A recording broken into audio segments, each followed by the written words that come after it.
Hi జై Sriram. Hello జై శ్రీరామ్. ఎవరా అమ్మాయి? నాకు తెలియదు. మరి నీకు జై శ్రీరామ్ అని ఎందుకు చెప్పింది? జై శ్రీరామ్ చెప్పడానికి పెద్ద పరిచయం ఉండనక్కర్లేదు కదా, ఎవరికైనా చెప్పొచ్చు. నేను అందుకే చెప్పాను. ఇందుకోసమేనా తమరు రోజు పార్క్ కి వెళ్ళాలి అంటుంటారు? పార్క్ కి మాత్రం మిస్ అవ్వకూడదు అని. ఎందుకంటే దేవుణ్ణి అడ్డం పెట్టుకుని ప్రతి అమ్మాయికి హాయ్ చెప్పాలి కదా. నేను కూడా చెప్తా, అబ్బాయిలను చూసి నేను మీలాగే జై శ్రీరామ్ చెప్తా. అప్పుడు తమరికి బుద్ధి వస్తుంది. జై శ్రీరామ్.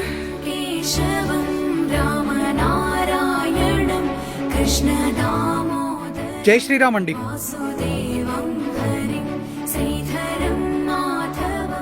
అరేవా, నాకు తప్పైతే ఏమీ అనిపించలేదు. ఇది చాలా మంచి విషయం. నువ్వు కూడా అబ్బాయిలకు జై శ్రీరామ్ అని చెప్పు, అందులో తప్పేముంది? జై శ్రీరామ్ బాబు. శుభోదయం అమ్మగారు, మీకు జై శ్రీరామ్. ఎలా ఉన్నారు?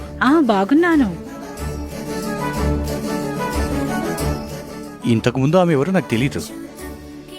అలాగే నేను కూడా.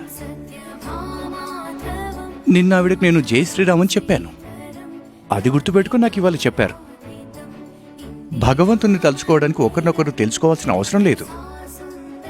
ఎవరు ఎవరికైనా చెప్పొచ్చు. నీకు బాగా తెలుసు కదా, నేను పార్కుకు వచ్చినప్పుడు భజనలు వింటానని. ఆ రోజు నేను ఈ భజన వింటున్నాను.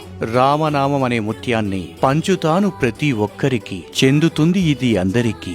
నేను అలా భజిస్తూ అందరికీ చెబుతాను. నేను అలా భజన వింటూ ఉంటే ఎవరో నా పక్క నుండి వెళ్తున్నారు. నేను వాళ్ళకు జై శ్రీరామ్ అని చెప్పాను. వాళ్ళు నాకు జై శ్రీరామ్ అని చెప్పారు. ఇక అప్పటి నుంచి నాకు ఎవరు కనిపించినా జై శ్రీరామ్ అని చెప్తాను. అలాగే వాళ్ళు కూడా నాకు చెప్తారు. అలా అని తెలియని అమ్మాయికైతే చెప్పను. ఆ అమ్మాయి ఉంది కదా, మన వెనుక వీధిలో ఉంటున్న శర్మ గారి అమ్మాయి, అందుకోసమే చెప్పాను. అది దేవుని పేరు కదా, ఇందులో పెద్ద తప్పేమీ లేదనుకుంటున్నాను. ఏంటన్నగారు ఈరోజు ఉదయంతో వచ్చారు?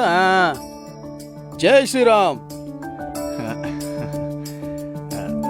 జై శ్రీరామ్. జై శ్రీరామ్. జై శ్రీరామ్.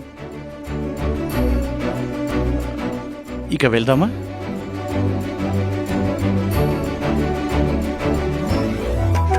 ఒరే చిన్న, ఆంటీకి గుడ్ మార్నింగ్ చెప్పావా? గుడ్ మార్నింగ్ అని చెప్పను నాన్న, జై శ్రీరామ్ అని చెప్తాను.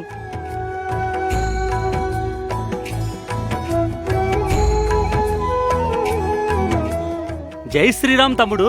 జై శ్రీరామ్ అన్నా. జై శ్రీరామ్. జై జై శ్రీరామ్.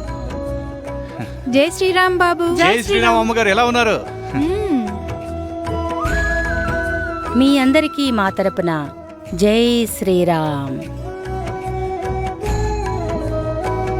జై శ్రీరామ్ అందాం, హిందూ ధర్మాన్ని నిలబెడతాం.